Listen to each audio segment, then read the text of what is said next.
माता, आपने कहा था ना कि जिन लोगों ने आपका सुहाग लूटा है उनका वंश मिट जाए। मैंने उनके वंश के नाश की राह पर प्रथम पग धर लिया है माते। जिन लोगों ने आपकी मांग में वैधव्य की राख मल दी थी, मैंने उनका जीवन मिट्टी में मिला दिया है।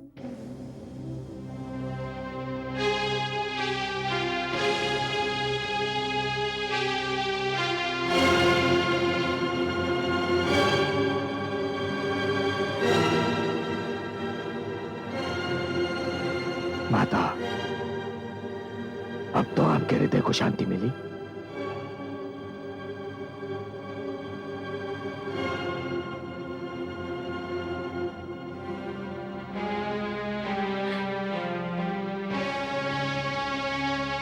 इन दुष्टों के अंत से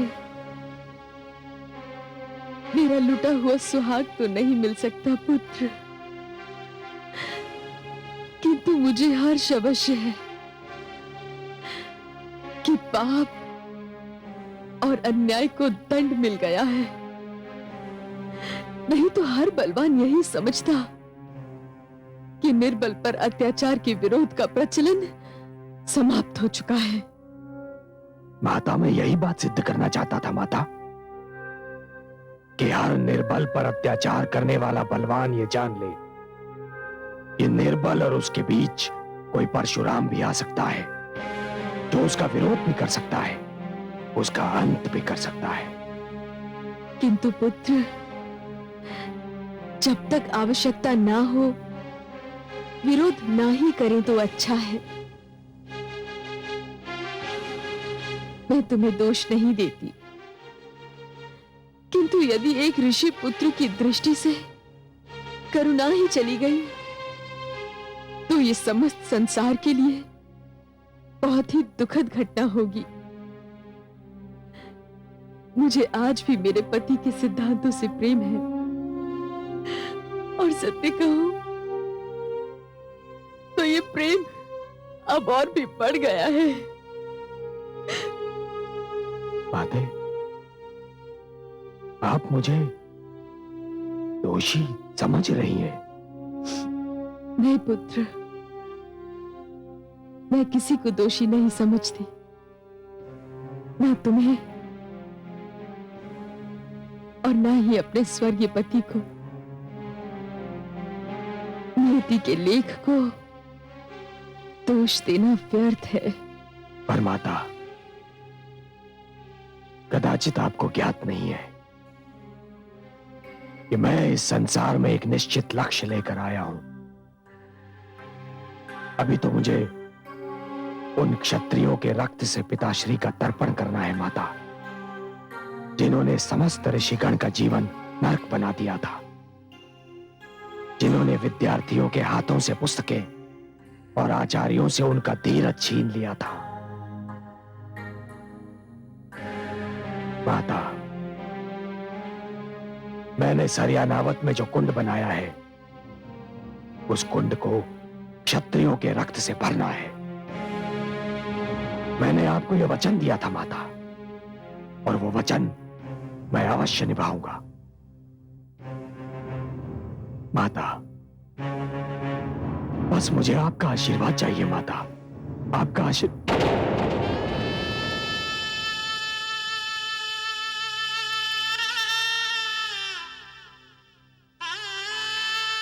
माता, माता, माता, माता, माता, माता,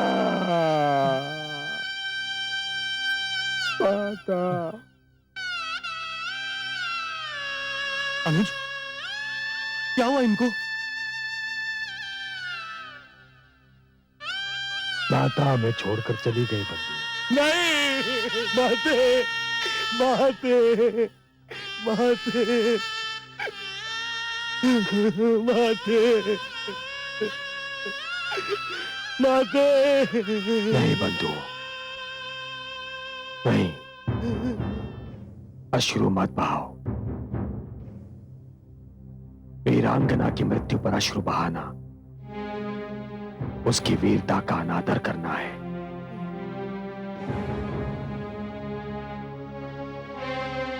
माता ने हमें जीवन भर हर दुख और कठिनाई का धैर्य से सामना करने की शिक्षा दी,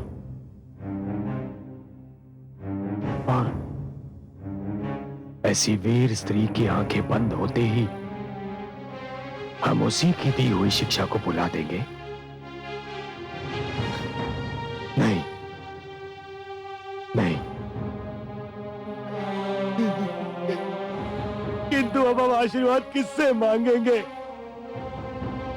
कौन देगा हमें आशीर्वाद? माता तो हमें आशीर्वाद देकर गई है बंधुओं।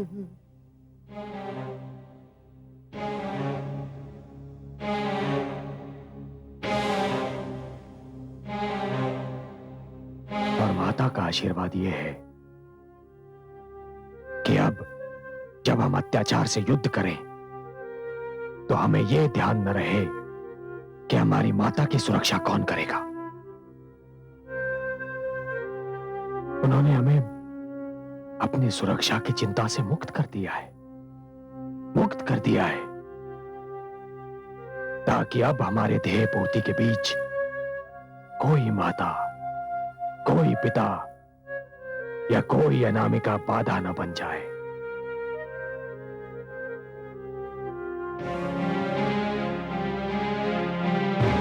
अब मेरे लिए संसार में केवल दो ही वस्तुएं बची हैं, सहस्रार्जुन का शीश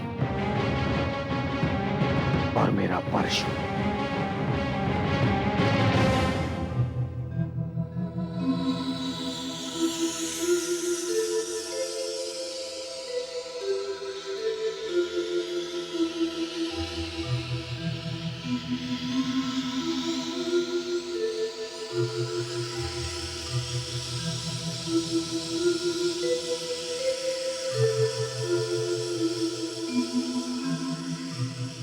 प्रणाम माते।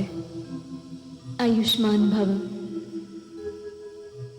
तुम्हें देखने को मेरे नयन तरस गए हैं पुत्र। कई कई दिन बीत जाते हैं तुम्हें देखे बिना।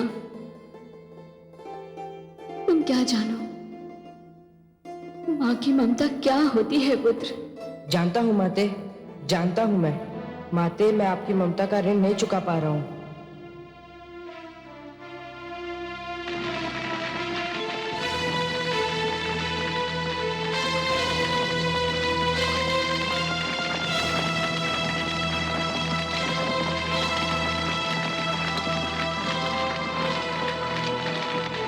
पुत्र, कहीं भावना की धारा में तुम बह तो नहीं गए ना?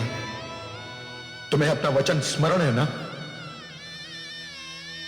तो काट दो अपनी माता का सर। अपने इस अभागे पुत्र को क्षमा कर देना माता।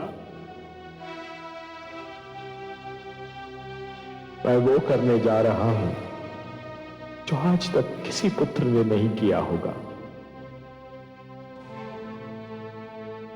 और ईश्वर ना करे कि आज के उपरांत किसी पुत्र को करना पड़ जाए।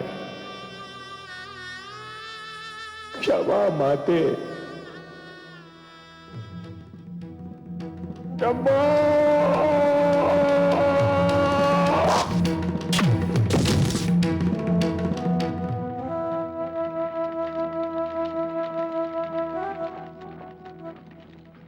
माता, अंतिम विदा देने आया हूं माता। मेरा प्रणाम स्वीकार कीजिए।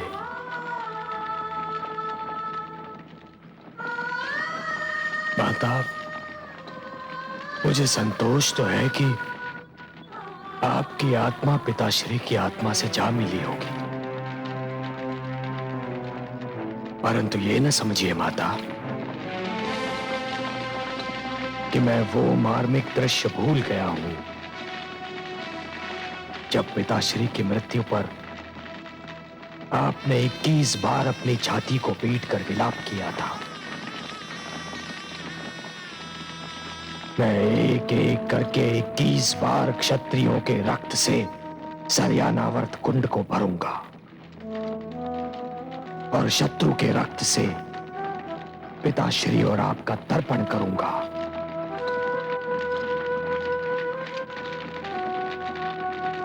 ये आपका ऋण है मुझ पर माता, ऋण है मुझ पर। मुझे आपकी शपथ माता, आपकी शपथ, यदि मैं ऐसा ना करूं तो घोर नरक में चला जाऊं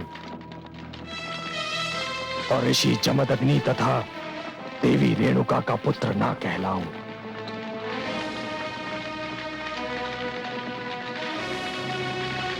माता,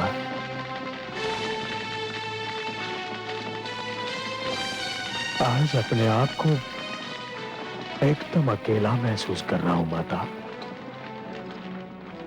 अकेला पड़ गया हूं, क्योंकि आप तो वो माता हैं जिसने अपने पुत्र की हर त्रुटि और सारे अपराध हंसते हंसते क्षमा कर दिए। माता, हर पुत्र का प्रथम संस्कार माता के हाथों होता है और माता का अंतिम संस्कार पुत्र के हाथों। यह अग्निदान स्वीकार कीजिए माता, यह अंतिम अग्नि संस्कार स्वीकार कीजिए।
राधाश्री,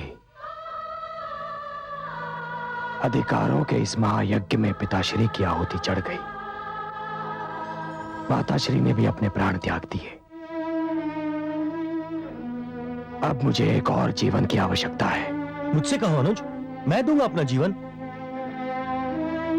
ये पेटिका देख रहे हो? क्या है इसमें? सहस्त्रार्जुन के चारों पुत्रों के सिर। मैं इन्हें महाराज सहस्त्रार्जुन को उपहार स्वरूप भेंट करना चाहता हूं, परंतु जो भी व्यक्ति जाएगा वो कदाचित जीवित नहीं लौटेगा। अनुज, जब सम्मान का प्रश्न होता है, जब प्रतिष्ठा दांव पर लगी होती है, जब अत्याचार के विरोध का चक्र चलता है, तब प्राणों का कोई मूल्य नहीं होता। मुझसे कहो क्या करना है। इसे महाराज सहस्त्रार्जुन के सेनापति को भेंट करो मेरी ओर से, और इसे ये निवेदन करो कि इसे केवल महाराज सहस्त्रार्जुन ही खोलेंगे।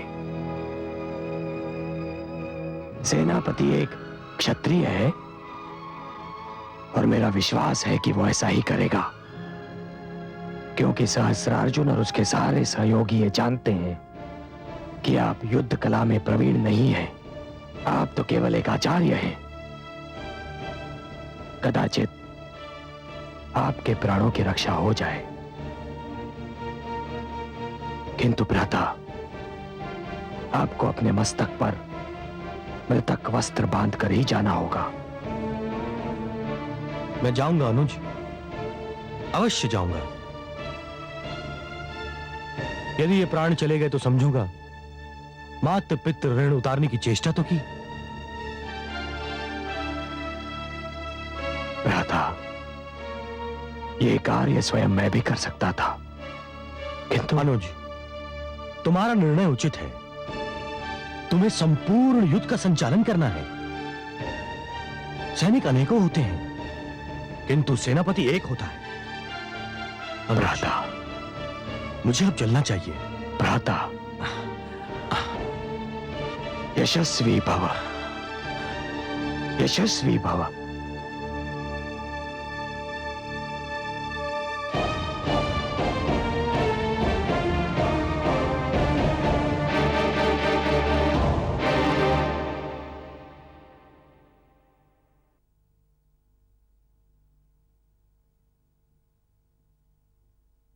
आइए आचार्य कलश। सेनापति विशाल, मैं महाराज सहस्त्रार्जुन के लिए परशुराम की ओर से यह पेटिका लेकर आया हूं। इसमें महाराज के लिए एक भेंट भी है और एक संदेश भी। क्या है इसमें? मुझे देखने की अनुमति नहीं थी और परशुराम ने आपसे भी निवेदन किया है कि इसे केवल महाराज सहस्त्रार्जुन ही देखें।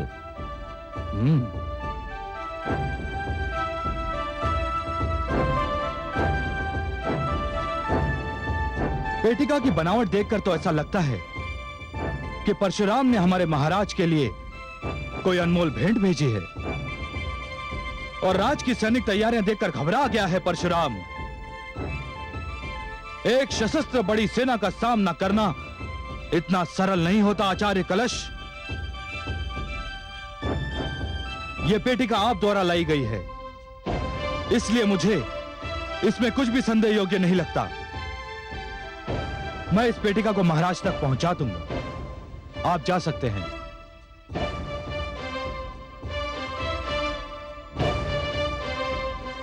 सैनिकों, यह पेटिका को उठाकर मेरे साथ चलो।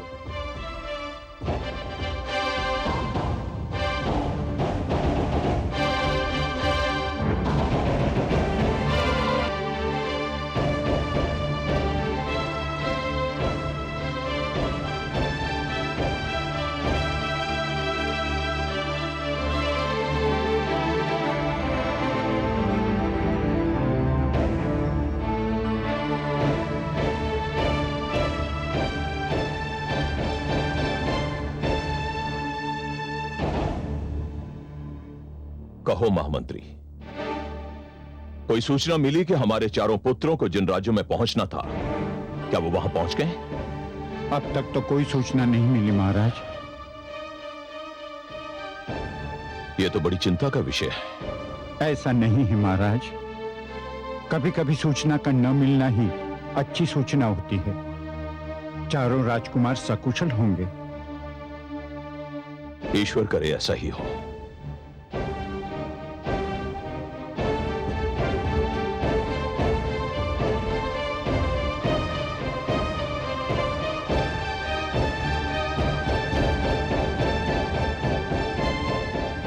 महाराज की जय हो। महाराज, परशुराम ने आपके लिए कुछ भेजा है। परशुराम ने? मेरे लिए? हाँ महाराज, और जो व्यक्ति इसे लेकर आया था उसने कहा था कि यह केवल आपके लिए है और इसे केवल आपके समक्ष ही खोला जाए। ठीक है, मंगवाओ उसे। जो आज्ञा महाराज।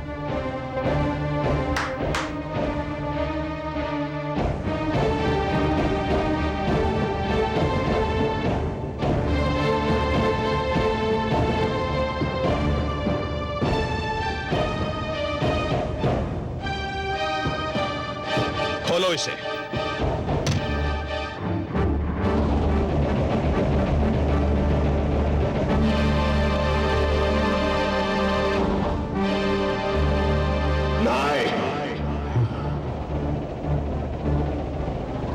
क्या हुआ? हुआ महाराज? इस पेटिका में क्या है? हे ईश्वर, राजकुमारों के कटे हुए सार। क्या? क्या? क्या? नहीं, नहीं, नहीं ईश्वर, नहीं, नहीं ईश्वर, नहीं ईश्वर, नहीं, नहीं ईश्वर। यह दृश्य देखने से पहले महाप्रलय की उड़ी आ गई। मेरे कुलदीपकों का प्रकाश बुझाने से पहले हे सूर्य, हे चंद्रमा, तुम्हारा प्रकाश अंधकार में क्यों नहीं बदल गया? परशुराम, यदि यही तुम्हारा युद्ध संदेश है तो यह भी सुन ले। तुमने मेरे कुलदीपकों के कटे हुए सिर भेजे हैं। इन कटे हुए सिरों की सौगंध, मैं इस धरती पर एक भी भार्गव को जीवित नहीं छोड़ूंगा, बिल्कुल नहीं छोड़ूंगा। परशुराम,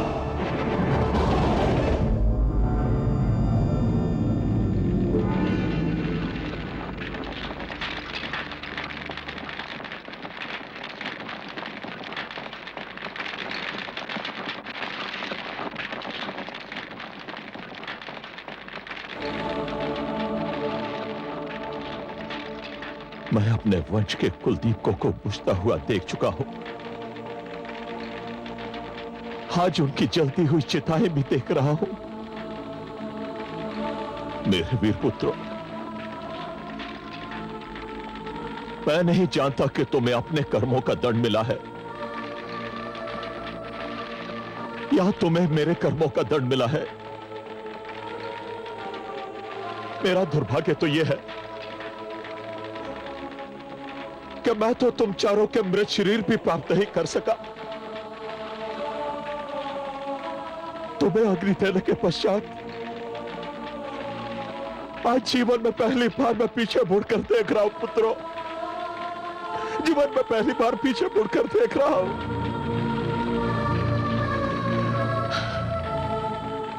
मैं देख रहा हूं उस सहस्रार्जुन को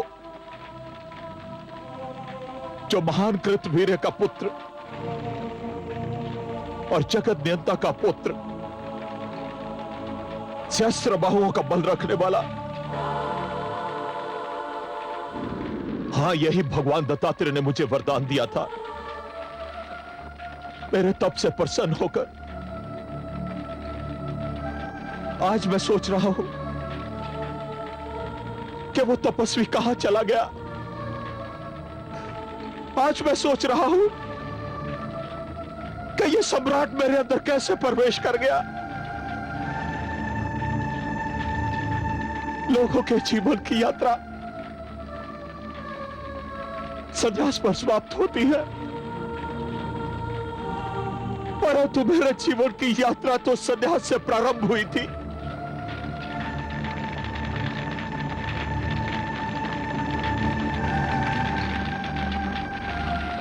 भूल कहां हुई है?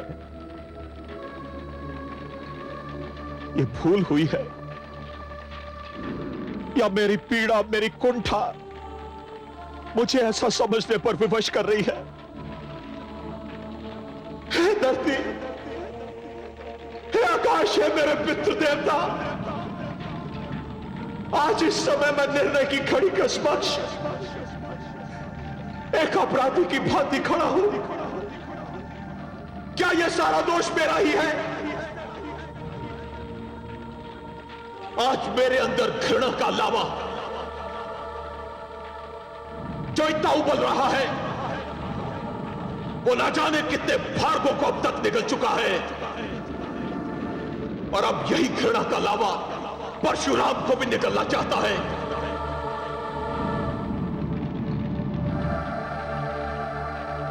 हाँ महाराज, यही सत्य है। जो व्यक्ति अपने अस्तित्व की रक्षा के लिए युद्ध नहीं करता, उसे इतिहास भूल जाता है। भार्गव जिस प्रकार अपने अस्तित्व का संघर्ष कर रहे हैं, उसी प्रकार हम क्षत्रिय भी अपने अस्तित्व के लिए एक भयानक नरसंहार करेंगे। इस समय आप अकेले नहीं, आपके साथ 21 महाशक्तियां हैं। महाराज, विजय की देवी इस समय हमारी प्रतीक्षा में है और हमारा स्वागत करने के लिए तत्पर है। उठाइए तलवार।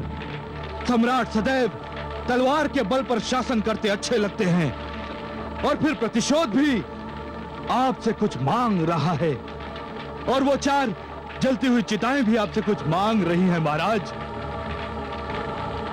आपने सत्य कहा है, आपने सत्य कहा है।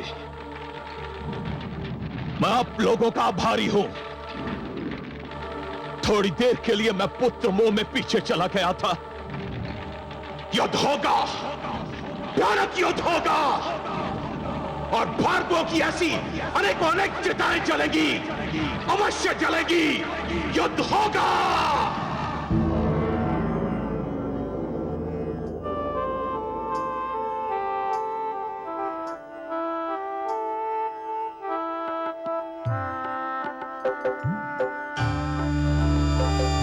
नारायण नारायण।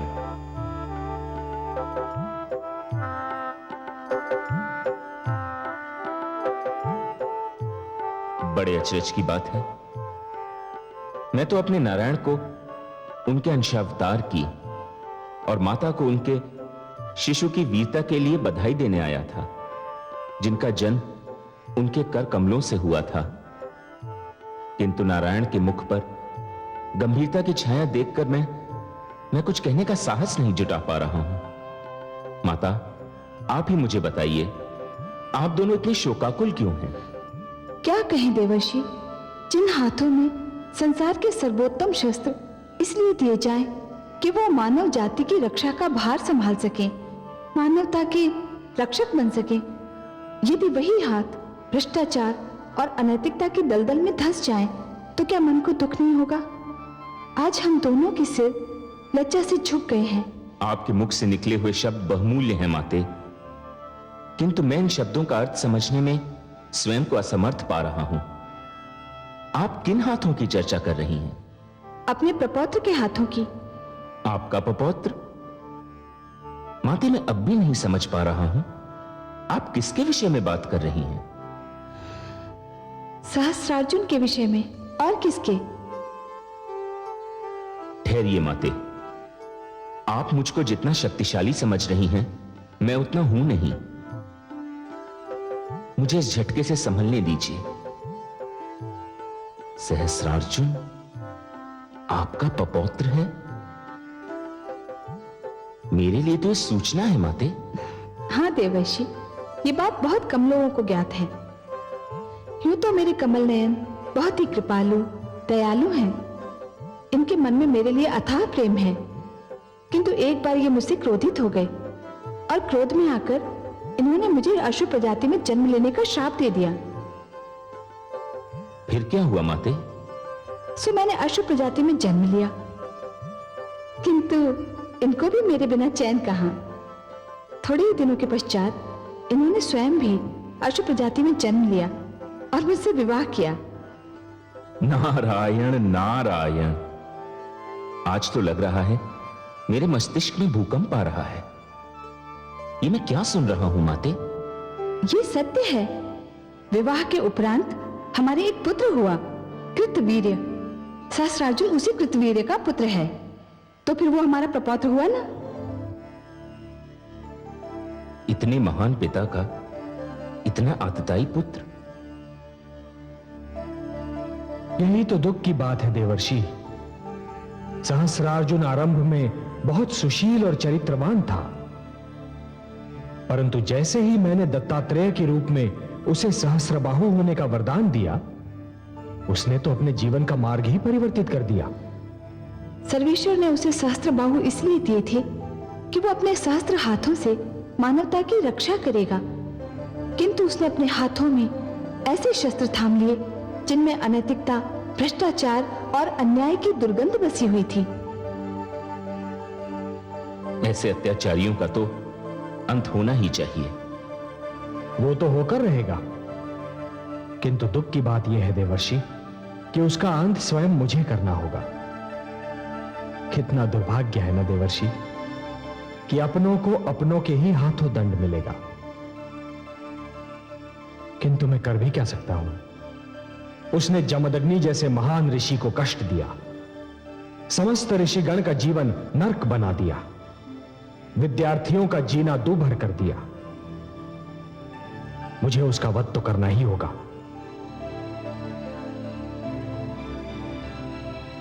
हे देवर्षि, जिस प्रकार शरीर का कोई भाग यदि सड़ जाए तो समस्त शरीर को बचाने के लिए उस भाग को काटना ही पड़ता है, उसी प्रकार यदि घर के दीपक से ही घर को आग लग जाने का संकट हो तो उस दीपक को अपने ही हाथों बुझाना भी पड़ता है। मुझे सहस्रार्जुन का वध करना ही होगा। और देवर्षि, सिद्धांत रूप में तो आवश्यकता पड़ने पर मैं स्वयं अपना वध भी कर सकता हूं। और आज तो अंतिम निर्णायक युद्ध है। हां महादेवी, जब क्षत्रियों ने अपना कर्म छोड़ दिया तो भार्गवों को भी अपना धर्म छोड़ने पर विवश होना ही पड़ेगा। हे सर्वेश्वर, आपकी लीला अपरंपार है। नारायण नारायण।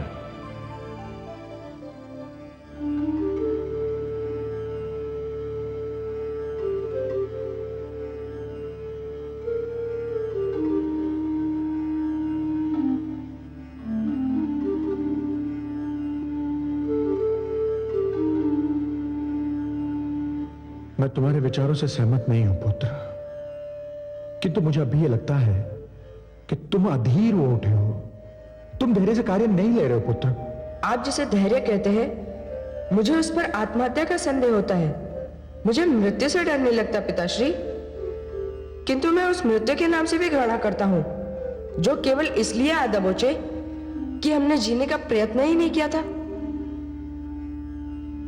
पुत्र, यदि तुम जाने की हट कर रहे हो तो जाओ, किंतु एक बात याद रखना पुत्र, ब्राह्मण कभी हत्यारा नहीं होता। यदि मेरा ब्राह्मण होना ही मुझे अन्याय से लड़ने से रोकता है तो जाइए पिताश्री, मैं आज से ब्राह्मण नहीं रहा। स्वामी, माता, स्वामी, माता, स्वामी, माता। वत्स परशुराम,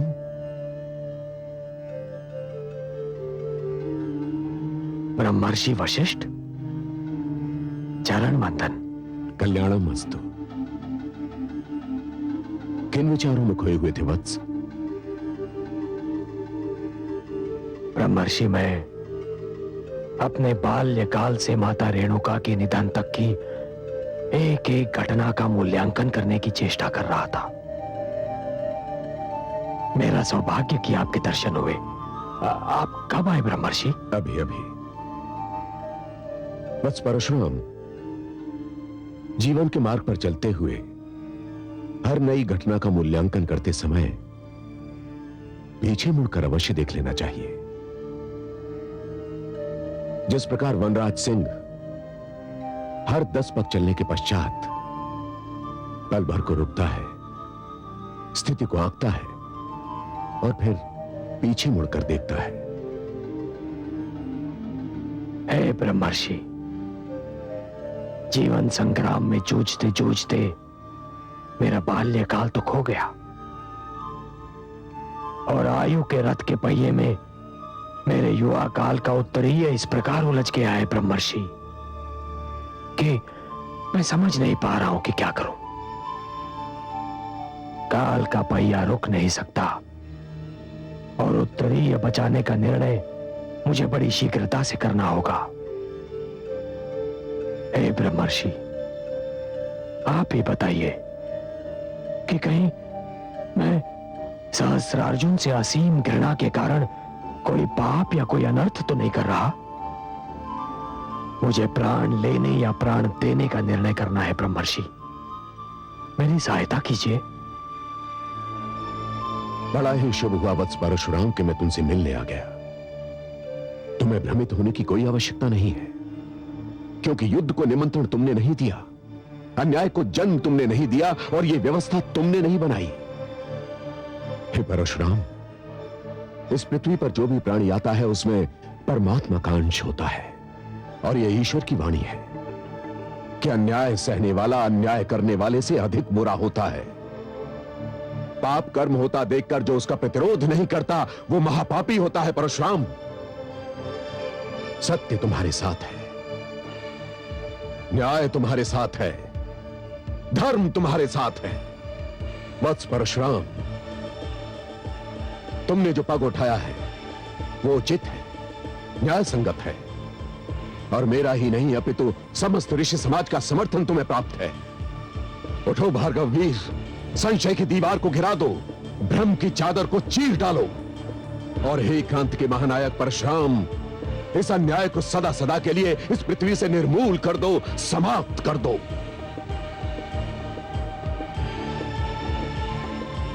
हे ब्रह्मर्षि वशिष्ठ, इस समय आपका आगमन सचमुच ही बहुत शुभ है। आपने दीपक की कांपती हुई लौ के लिए अपनी ओजस्वी वाणी में अपने विचारों के माध्यम से जो तेल और ईंधन डाला है, उससे मैं इस अन्याय को, इस समस्त व्यवस्था को जलाकर राख कर दूंगा।